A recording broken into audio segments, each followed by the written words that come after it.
It is do or die time, Broncos country. Let's go over 3 keys to victory over Justin Herbert and the Los Angeles Chargers on Monday Night Football.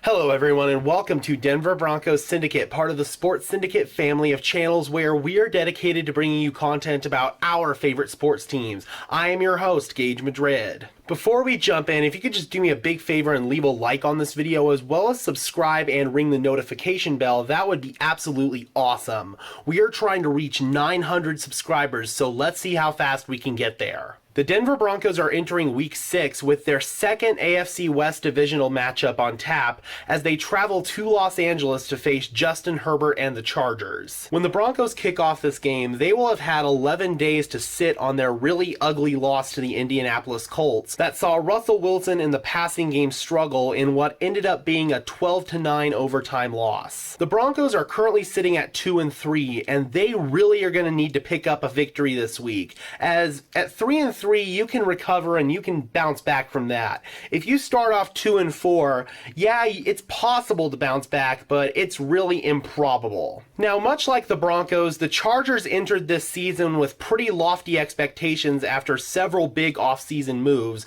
including trading for Khalil Mack and signing J.C. Jackson in free agency. Now, stop me if you've heard this one before. Through the first 5 games, the Chargers are underachieving big time. Although they are sitting at 3-2, they have not looked anywhere close to the juggernaut that they were projected to be this offseason. Justin Herbert's still playing really well. He's towards the top of the league in passing yards, despite not having his top target in Keenan Allen, who went down in Week 1 with a hamstring injury. Once again, the issue for the Chargers has been on defense. Their run defense is still one of the worst in the league, and their secondary has really struggled to gel over the past 5 weeks. J.C. Jackson, free agent signee from the New England Patriots, he's played fine, but he certainly hasn't played like the lockdown corner that the Chargers thought they were getting. Offensively, the Chargers' run game has also been a little bit spotty, and they're also dealing with some injuries on their offensive line. Left tackle Rashawn Slater is out for the season with a biceps injury, and their all-pro center Corey Linsley has missed time with a knee injury. Now, injuries are going to play a pretty big factor in this game, but more on that when we visit the injury report. Taylor Koth of Mile High Report has named 3 keys to a Broncos victory over the Chargers. The first one is pretty simple: figure it out on offense. Through the first 6 weeks, Russell Wilson and the Broncos' passing attack has really struggled to gel, and it's been for a variety of reasons. The play calling at times has been suspect, the offensive line has been really terrible, and that's only going to get worse with left tackle Garrett Bowles now out for the season. Also, Russell Wilson simply has been underwhelming in his first 6 games as a Bronco. He's missed open receivers, he has failed to see the field, it just hasn't been pretty at times. Although Russell Wilson's film is 20 times better than the national media wants to make it out to be, the Broncos do lead the NFL in drops. Russell still needs to be better in those key situations. The Broncos' passing game struggles really all came to a head last week against the Indianapolis Colts, as they really struggled to move the ball through the air.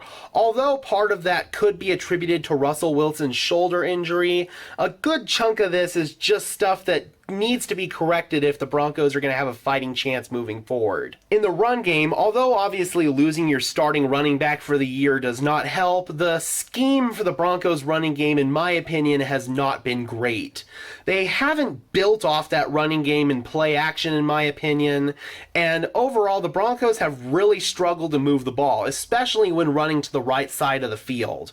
Hopefully we can get Quinn Miners back in this game, and that would be a big boost for us.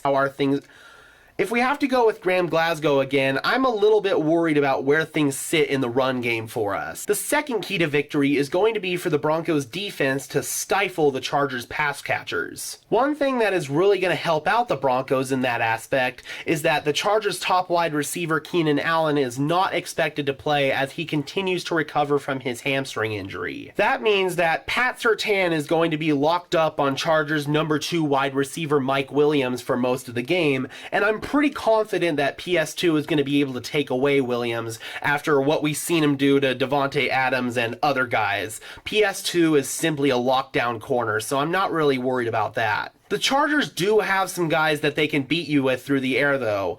Obviously, Austin Eckler is a threat out of the backfield in the passing game, but they also have guys such as tight end Gerald Everett, as well as an underrated threat, in my opinion, in wide receiver Joshua Palmer. Obviously, the Broncos lost one of their starting corners in Ronald Darby for the season, so that's going to really require a step up from guys such as rookie Damari Mathis, as well as rookie Michael Ojemudia, who looks to be activated off injured reserve ahead of this game. The final key kind of ties into that, and that is the next man needs to step up. Counting long snapper Jacob Bobenmoyer, the Broncos are currently sitting at 7 starters on injured reserve. Obviously, that is not ideal, so we're going to really need guys such as the guys in the secondary that I talked about, Damari Mathis and Michael Ojemudia, to step up. PJ Locke is going to have to step up because, as we're going to have to talk about later, Caden Stearns is going to be out for this game. Also, in my opinion, the edge rushers are going to need to step up, such as Baron Browning and Nick Bonito. And then on offense, of course, with Garrett Bowles now out for the season, Calvin Anderson is slated to take over at the left tackle position, and he's really going to need to play well for us. In my opinion, Anderson's more natural position is left tackle. He saw some playing time there last year when Garrett Bowles was injured, and he played admirably in my opinion. So hopefully we can get that same level of play from Calvin Anderson, because Garrett Bowles was really the only offensive lineman for the Broncos that was playing at least an average level. So losing him really does hurt us. Now, as stated earlier, injuries are going to be a pretty big factor for us. The Broncos have 2 players listed as out for this game in linebacker Josie Jewell and safety Caden Stearns. They also have edge rusher Jonathan Cooper, running back Melvin Gordon, cornerback Damari Mathis, guard Dalton Reisner, tight end Eric Saubert, and tackle Billy Turner, all listed as questionable for this game. And Quinn Miners is also listed as questionable. I don't know why they have him all the way there at the bottom. What's encouraging is that all of the guys who are listed as questionable either got in a limited or a full practice on Friday, so that does bode well for them as far as their game status on Sunday is concerned. Billy Turner was active for the Broncos last week, but he did not see any playing time. He was just an emergency option. Maybe that'll change this week and we can actually get Billy Turner back for the first game at right tackle this season. Quinn Miners actually did get a full practice in on Friday, so there's actually a chance that he might be able to go as well.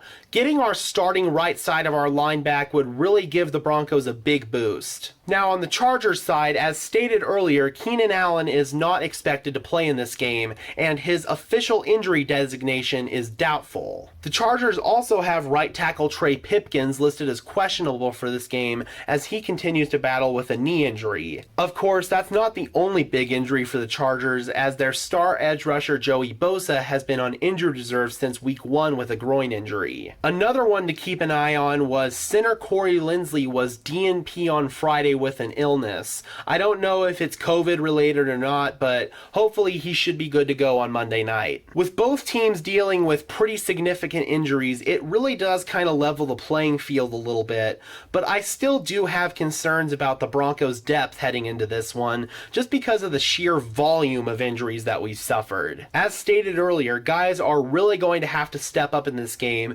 especially some of the younger players, and at the end of the day, Russell Wilson is going to have to really step up if the Broncos have any shot to win this game. Alright, Broncos country, give me your final score predictions for this game in the comment section below. I would really love to hear from you.